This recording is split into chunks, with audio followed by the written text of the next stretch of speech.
Running is one of the most natural things humans can do. For most of our evolutionary history, the ability to run long distances wasn't just useful, it was essential for survival. We ran to hunt, we ran to escape predators, we ran to migrate across continents. Your body is still built for this. Right now, even if you haven't run in years, the biological machinery for endurance running is dormant inside you, waiting to be activated. But when you actually go for a run after sitting on a couch for a few weeks, something remarkable happens. Within seconds, your body initiates one of the most complex physiological cascades in biology. Nearly every system has to coordinate to meet a sudden, massive increase in energy demand. This is your body performing controlled chaos at the cellular level. And understanding what's actually happening reveals something profound about how evolution has shaped human physiology.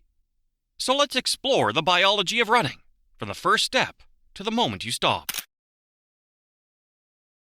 The moment your brain commits to running, even before you take the first step, your body begins preparing.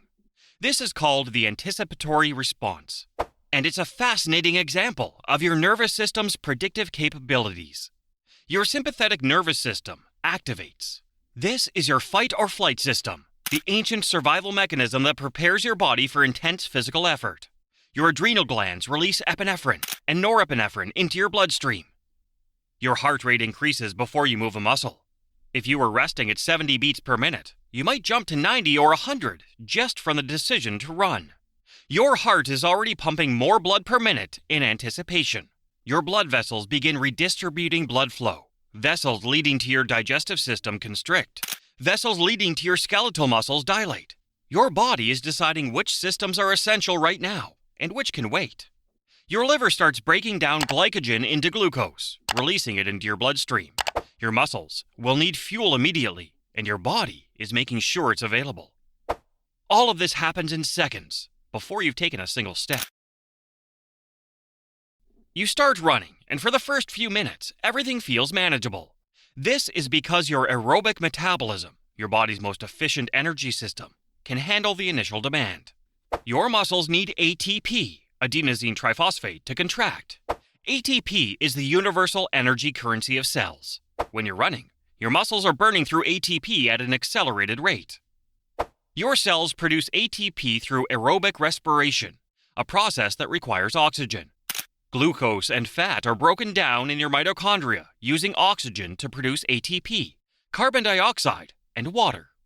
This is efficient and sustainable, but it requires a steady supply of oxygen. This is where your cardiovascular and respiratory systems become critical. Your heart rate continues to climb, reaching perhaps 120, 140, 160 beats per minute, depending on your pace and fitness level. Each beat pumps oxygenated blood from your lungs to your working muscles. Your breathing rate and depth increase. Your lungs are pulling in more air with each breath, extracting oxygen and expelling carbon dioxide. The oxygen diffuses into your bloodstream, binds to hemoglobin in your red blood cells, and gets transported to your muscles. When this system is working smoothly, aerobic metabolism can sustain moderate intensity exercise almost indefinitely. This is why trained distance runners can maintain steady paces for hours. But if you're not trained, or if you're running too fast, oxygen delivery can't keep up with oxygen demand. That's when things get complicated. Around 5 to 10 minutes into a run, depending on your pace and fitness, you might cross your lactate threshold. This is the point where your oxygen supply can't fully meet your muscles' energy demands. Your muscles don't stop working, they adapt. They switch partially to anaerobic metabolism, producing ATP without oxygen. The primary anaerobic pathway breaks down glucose into pyruvate. Normally, pyruvate enters your mitochondria for aerobic metabolism, but without enough oxygen, pyruvate is converted to lactate. Lactate itself isn't the problem. In fact, your body can use lactate as fuel. The problem is that anaerobic metabolism also produces hydrogen ions, which makes your blood and muscles more acidic. This acidosis interferes with muscle contraction. That burning sensation you feel isn't lactate, it's the drop in pH. Your brain detects rising carbon dioxide and hydrogen ions in your blood. It responds by increasing your breathing rate even more. You're now breathing hard, gasping, trying to blow off excess carbon dioxide and bring in more oxygen. But there's a limit. Your heart can only beat so fast. Your lungs can only move so much air. If you're running faster than your aerobic capacity can sustain, you're accumulating metabolic byproducts faster than you can clear them. Your heart rate has a theoretical maximum rate, roughly estimated as 220 minus your age. A 30-year-old might have a maximum heart rate of around 190 beats per minute. As you approach this maximum, your cardiac output, the amount of blood your heart pumps per minute, plateaus. You can't pump blood any faster. This limits oxygen delivery to your muscles. When you hit this cardiovascular limit, you've reached your VO2 max, your maximum oxygen uptake. This is the absolute limit of your aerobic capacity. Any energy demand beyond this must come from anaerobic metabolism, which is unsustainable. Elite endurance athletes have remarkably high VO2 max values, sometimes twice that of untrained individuals. This is partly genetic and partly the result of years of training that increase mitochondrial density, capillary networks, and cardiac efficiency.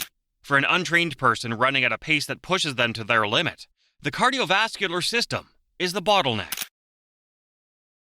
Running generates heat. Lots of it.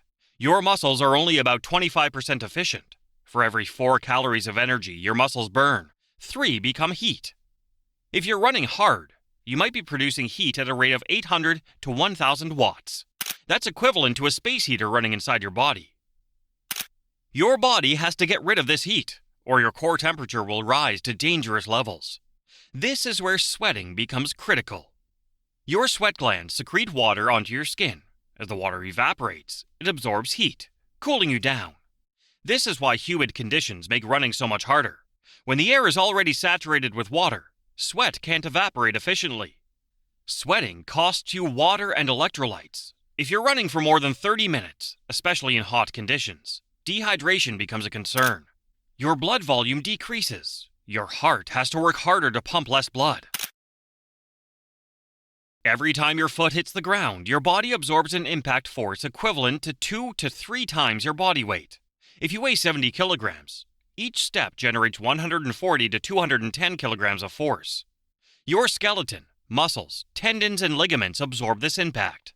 Your joints, particularly your knees and ankles, act as shock absorbers. The cartilage in your joints compresses and rebounds with each step.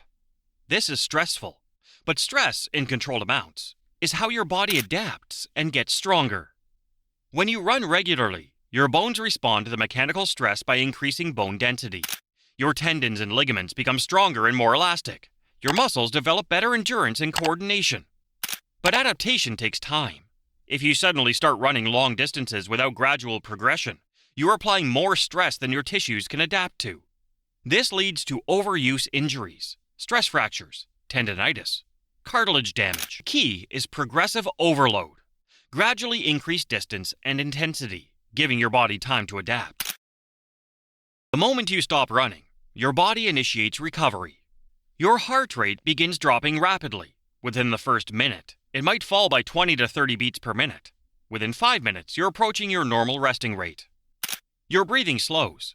Your oxygen debt, the deficit accumulated during intense exercise, gets repaid. Your cells are replenishing ATP stores, clearing lactate, and restoring pH balance. Your body temperature gradually returns to normal. You continue sweating for a while, even after you stop, as your body works to dissipate the accumulated heat. Over the next hours and days, more subtle recovery processes continue. Your muscles repair the microdamage from contraction. Your glycogen stores are replenished. Your cardiovascular system adapts, becoming slightly more efficient for the next run. This is training. The stress you applied during the run triggered adaptation. Your body responded by becoming slightly stronger, slightly more efficient. Here's what's remarkable about running. It's simultaneously extremely stressful for your body and something your body is exquisitely designed to do. Humans are not the fastest animals. We can't outrun most predators in a sprint, but we're exceptional at sustained endurance. Our ability to run long distances in hot conditions is almost unique among mammals. This is because of our evolutionary history. Early humans survived by persistence hunting, chasing prey for hours until the animal collapsed from exhaustion. We could keep going because we could cool ourselves through sweating, something most mammals can't do effectively. Your body still carries this legacy.